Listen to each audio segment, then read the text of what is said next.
Hey y'all, it's Heel Heat time. Hi everybody and welcome to Heel Heat. My name is George Coles and this is an episode of It Came From the Network. Now on It Came From the Network we review the weird, the wild, the campy, and sometimes just bad of the history of pro wrestling, which could be accessed through the WWE Network. On this show, we're highlighting the Great American Bash 2004. This was, the WWE was in brand split mode at the time. This was a SmackDown specific pay-per-view, and they brought back the Great American Bash, which had previously been an NWA and WCW pay-per-view. They tried, they brought it back. This is their first time under the WWE banner. Let's see how it went. First match had a lot of potential. It was John Cena versus Rob Van Dam versus Rene Dupree versus Booker T in a four-way elimination match for John Cena's U.S. title.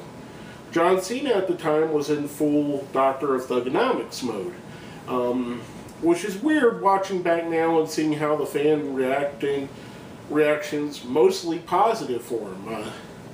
It's kind of very different than what it is now. He did a rap beforehand and all that other good stuff. Came out to the ring in a Michael Vick jersey. They were a Michael Vick Virginia Tech jersey. They were in Virginia at the Norfolk Scope, which he kind of tried to play that local hometown thing. This was before Michael Vick's troubles he got into.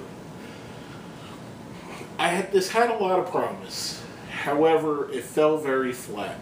A lot of times during the match, the commentators even said it, there would be two wrestlers wrestling in the ring and two guys literally just watching, not resting. At times, for a long stretch, Booker T just sat and watched from outside of the ring. John Cena did as well. Rene Dupree did as well. Rob Van Dam even did for a little bit of time. Not as noticeably. No one as noticeable as Booker T, who spent a lot of time on the outside just watching what else was going on. It was weird.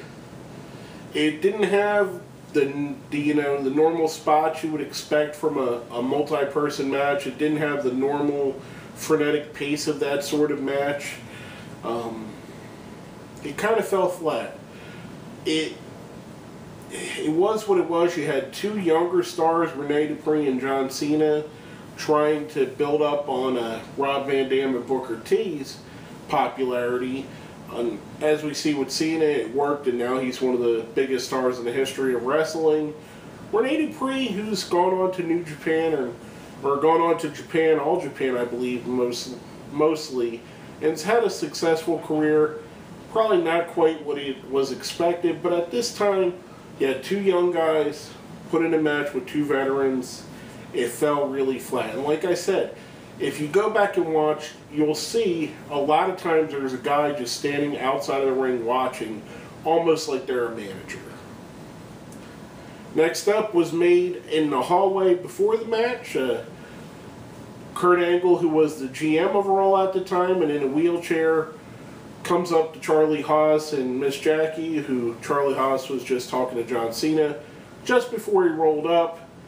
So Kurt Angle says Charlie Haas has a match, his old protege Charlie Haas versus new protege Luther Reigns.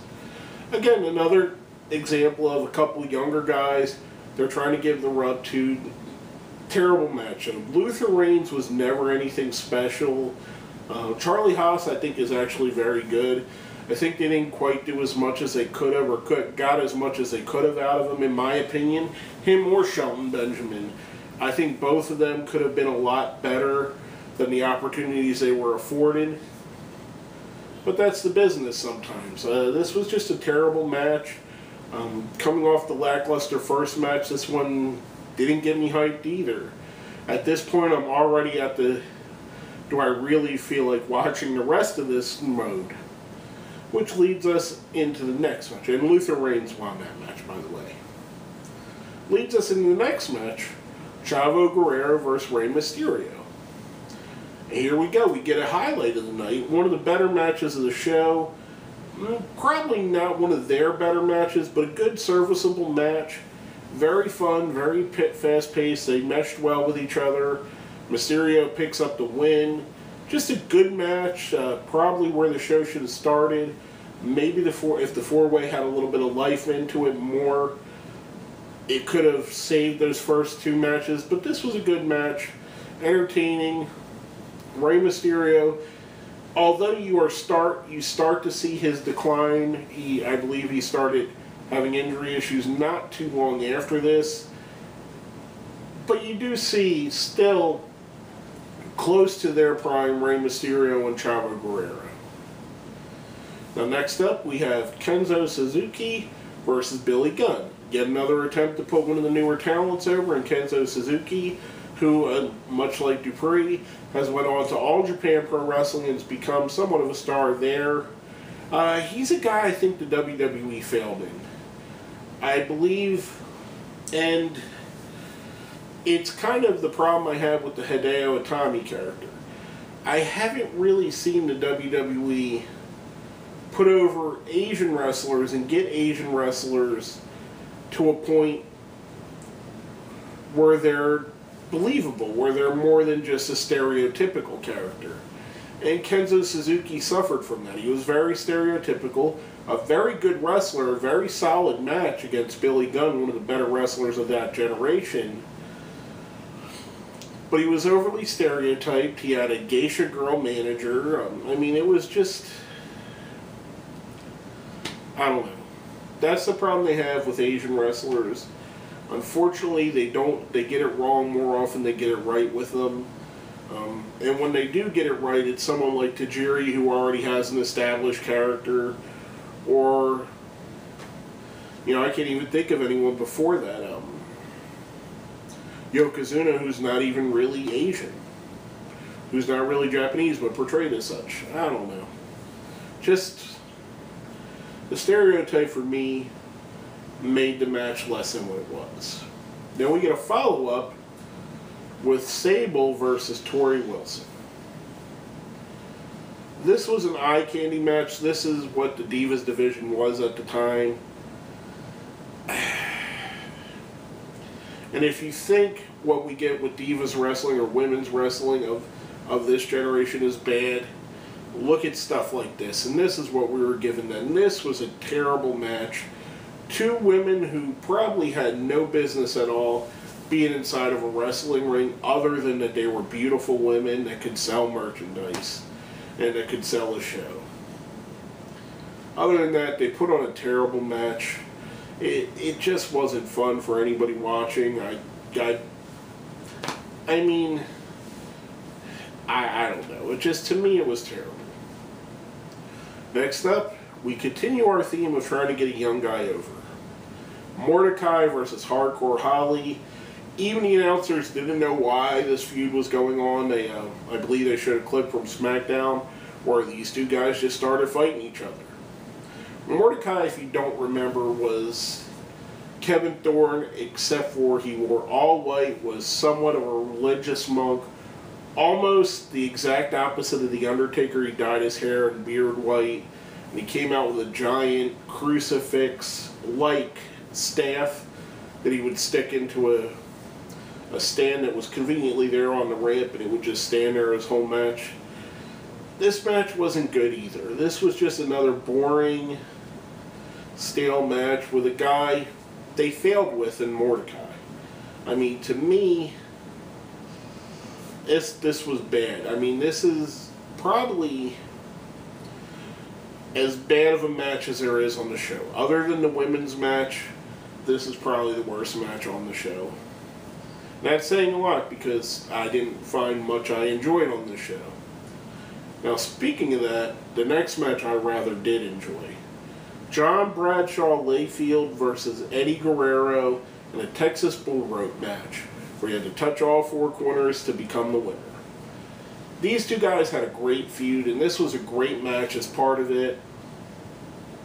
It was just fun, it was entertaining, there was blood, there was violence, there was great wrestling, there was two good mat wrestlers, mat technicians doing what they do best. The only thing that was a little bit wonky was the end, As they're both touching all four corners, JBL gets to the fourth corner, and Eddie Guerrero pulls him and then dives to try and dive over him, pushing JBL into the corner. The ref says, Eddie Guerrero won because he hit the ropes first, but even watching it, you could see it's obvious that JBL hit first, which calls out Kurt Angle, the general manager, who switches it to a JBL win. A good match, a really like a diamond in a goat's ass. This match just shined more than anything on the card. Mysterio and Eddie's nephew Chavo to put on a great match too. This was a really good match. Other than that, these were the two highlights of the night, and we haven't even got to the main event yet. And this was for the World Heavyweight Championship at the time. Not the main event. The main event is a handicap match. The Undertaker versus the Dudley Boys. The preface to this was Paul Heyman challenged the Dudley Boys to become more vicious and more vile. He had thought that they had become too soft. So in response, they kidnapped Paul Bearer, Undertaker's longtime friend and manager, and possible stepfather, who knows. Storylines went crazy with Undertaker. But anyway, they had Paul Bearer in a glass box with a truck full of cement, and the thing was that Paul Heyman was trying to recruit the Undertaker to his group. It would have been Undertaker and the Dudleys, managed by Paul Heyman. Now, Taker didn't want to join, so as we see during the match, Paul Heyman does his best to put this match over that's pretty much garbage. They're doing the whole thing where they're pouring cement on Paul Bearer, and Heyman keeps telling Undertaker to do the right thing, to not do old school, to not attack the Dudleys, to not fight back, to lay down for him. Of course, Undertaker overcomes the odds, beats the Dudley Boys, which at the time were the SmackDown Tag Team Champions. Took a little bit of offense to this. I'm a huge Dudley Boys fan. Even at the time, I was a little bit offended, and it has nothing to do with the Dudley Boys. I don't think that one person, whether it be Undertaker, Brock Lesnar, John Cena, or the Terminator, should ever beat the Tag Team Champions. I don't care how weak you think you want to make your Tag Team Champions look. No one man should ever beat them. I don't care if it's the Big Show, Andre the Giant, the Great Khali. You name the unstoppable monster you want to put in front of them, the Tag Team Champions, as a group, should be able to beat them. Just my 2 cents. Unfortunately, in this case, they didn't. After the match, Undertaker walks up the ramp, walks to Heyman, who's got the switch still, looks at him, scared. Oh, and I'm sorry. Before, when Heyman's about to dump the concrete in, lightning hits. Of course, it's the Undertaker stuff. Weird stuff happens. So Taker comes out, goes over the lever, dumps the rest of the concrete in, therefore making the reason for the match null and void. It was played off as being said that Undertaker noticed a weakness and wanted to stop his weakness. It was weird. It's also kind of weird watching it now with Paul Bearer dead, them killing him. It's kind of an odd, creepy feeling about it. The gimmick itself was bad. It was very 80s, very, very cartoon in an era that was definitely not supposed to be cartoon. This was still the ruthless aggression era where we were coming out of the Attitude Era, the hottest period in wrestling, and Vince is challenging wrestlers to step up and take the brass ring, as we've always heard from him, and take the WWE in a different direction. Few wrestlers did. Randy Orton, Brock Lesnar, John Cena, and Dave Bautista are the ones that stand out from this era that did just that. We had a mixture of some good and bad on here. A lot of bad matches. You had some good talent on the show. Young John Cena, Rene Dupree, who could have been something. Luther Reigns, Charlie Haas, again, I think was vastly underused and underrated. Kenzo Suzuki, who's gone to Japan to make a really good name for himself there. Could have been an excellent talent in WWE with a little bit of more of a push and a little bit more time. Mordecai, who even as Kevin Thorne never really caught on. So you had some of the younger talent that was going to push and create the next generation. Some of the holdovers like JBL, Undertaker, Eddie Guerrero, Rey Mysterio, Rob Van Dam, Booker T, who are still close to their prime or at the prime of their career and helping to build that generation as well. But overall, the match quality was bad. The first match was, the four-way was bad. The Haas versus Luther Reigns was bad. Chavo versus Mysterio was good.